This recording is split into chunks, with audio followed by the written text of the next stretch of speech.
garden after 4 weeks of holiday.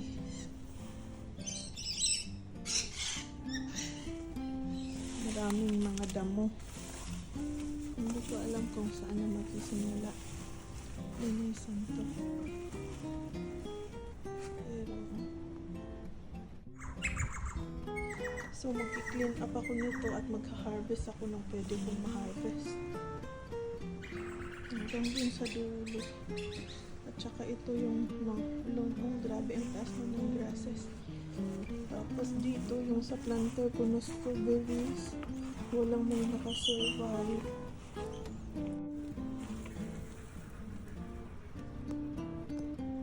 Ayan, oh. Buti na lang naabutan ko pa to. Sana makarecover. Mag-harvest ako kung anong pwede kong ma-harvest dito.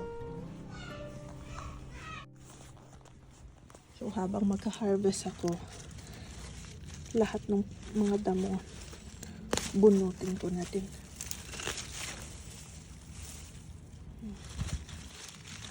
Uy, look, may strawberry. May strawberry pa na pwede kong ma-harvest eh. Ay grabe oh. Nag-dry na sila sa puno.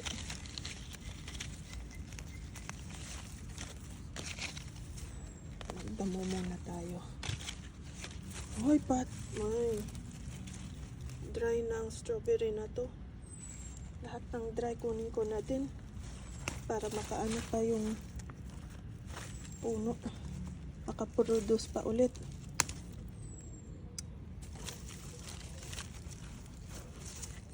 My goodness. Ah.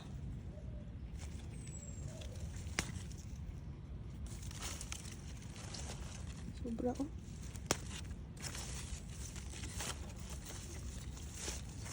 Kapal ng damo. Oh, may mga carrots na din na pwede ma-harvest pala eh. Ang carrots na oh. Rainbow carrots to. Pwede na din ma-harvest. Laki na. Lahat ng pwede ko maano na strawberry. Ano ko na lang. Ay, naputol ko ang isang to. Try ko nga. Maghanap pa dito.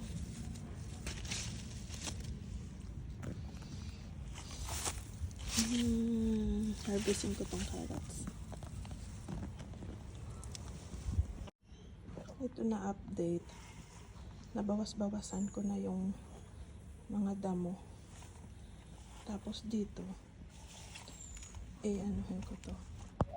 Try kong mag-harvest ng carrots na malalaki na like this. Oh, oh pwede na to. Try ko. Ilain to. Medyo maano siya. Wow! That's weird looking carrots. Ito din. Medyo malaki na din. Perfect. Lain ko na din to. Okay. Another weird looking. Ito din ready na. So, ready to go. Oh. Lahat sila. Funny. Meron pang ano sa gitna. Okay. And, ito maliit pa. This one, parang lumaki to siya. Pero white carrot siya. Oh. White carrot. Rainbow carrot to yung nilagay ko dito eh. So, pull na natin to kasi parang nag-volt na siya. Nag-volt. Oh. Yeah. Too bad. White carrot. This one, tingnan natin.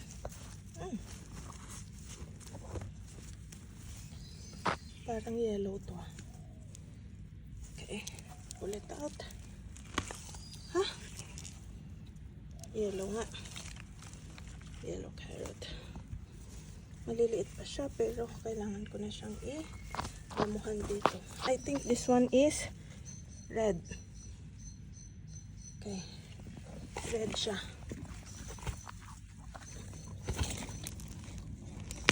Oops. Oh. Red nga. May nasaling maliit.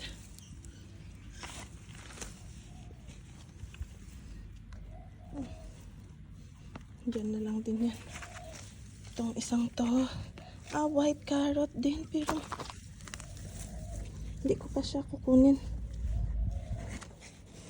Balik natin yun siya. At least, nabawas-bawasan na dito. Next, try natin sa iba area. Okay, dito carrots din dito eh. So, try natin kung pwede na din tong harvestin. Ito yung pinakamalaki.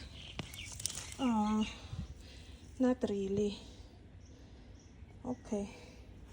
Iwan ko na lang yung iba dyan. So, ito na lang muna.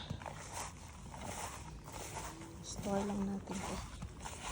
Bawas-bawasan lang ang overgrown sa garden.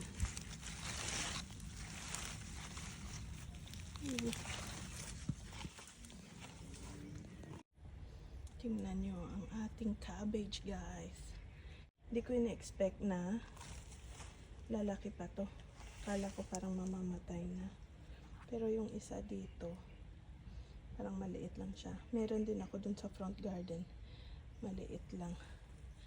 Ito ang corn na tinanim ko ng maaga ng spring. Papalitan ko na lang to. Sunod natin na harvesting ay itong ating dito garlic. Oh, not bad. Firm pa. Mga 4 to sila dito. Next, this is bad. Very small. Ito, pwede na din ito. Wait lang. Oops.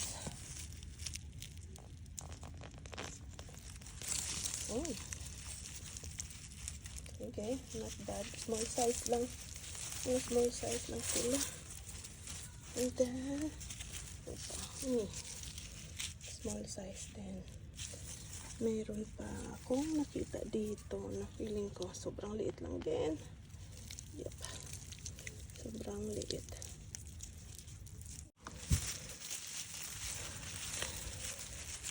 Nagbakasyon kasi. Hindi na naalagaan. But still together with the carrots,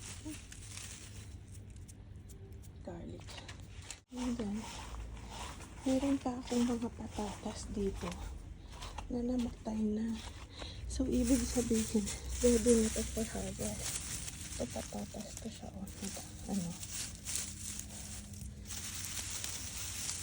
Ready na ito i-harvest. May mga lumalabas na. Look. Dito ang inano ko dito.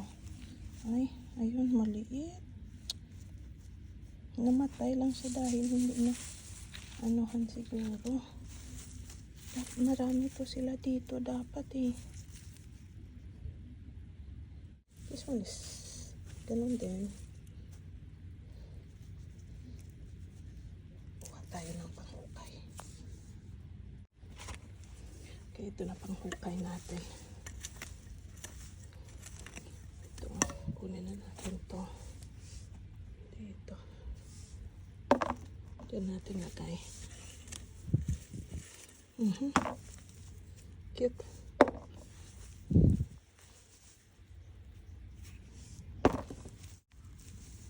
Ganito lang sila kalalaki.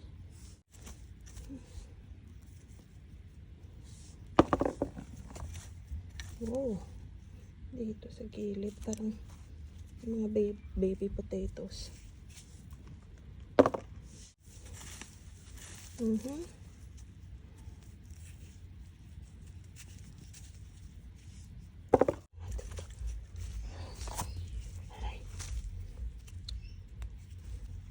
Sobrang liit. Meron nga. Kasi na ano na nasira na. Yung iba.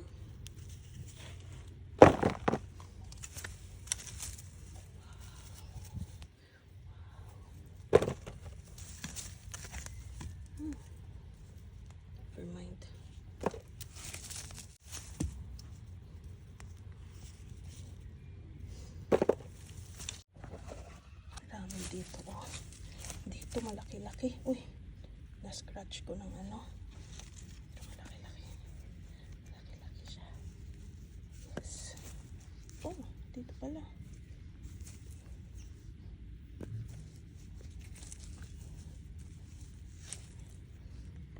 I guess ganito lang siya talaga kalaki.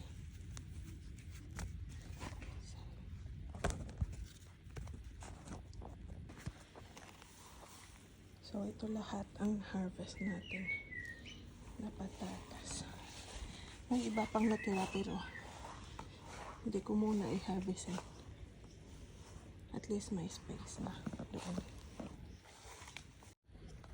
Ang aking snow pea, lahat nag-mature na.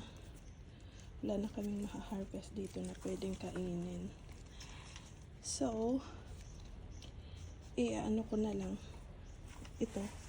Hayaan ko na lang to para i-save ang seeds. So, dito na part ng garden na unti-unti ko nang linisan. Dito.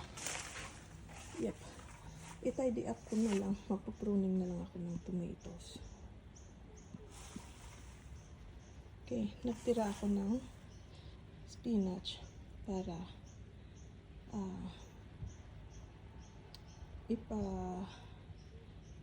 para bulaklak ko siya para may masave ako ng seeds. Check natin sa front garden. Ito ang front garden natin. Kailangan na din ilinisan din.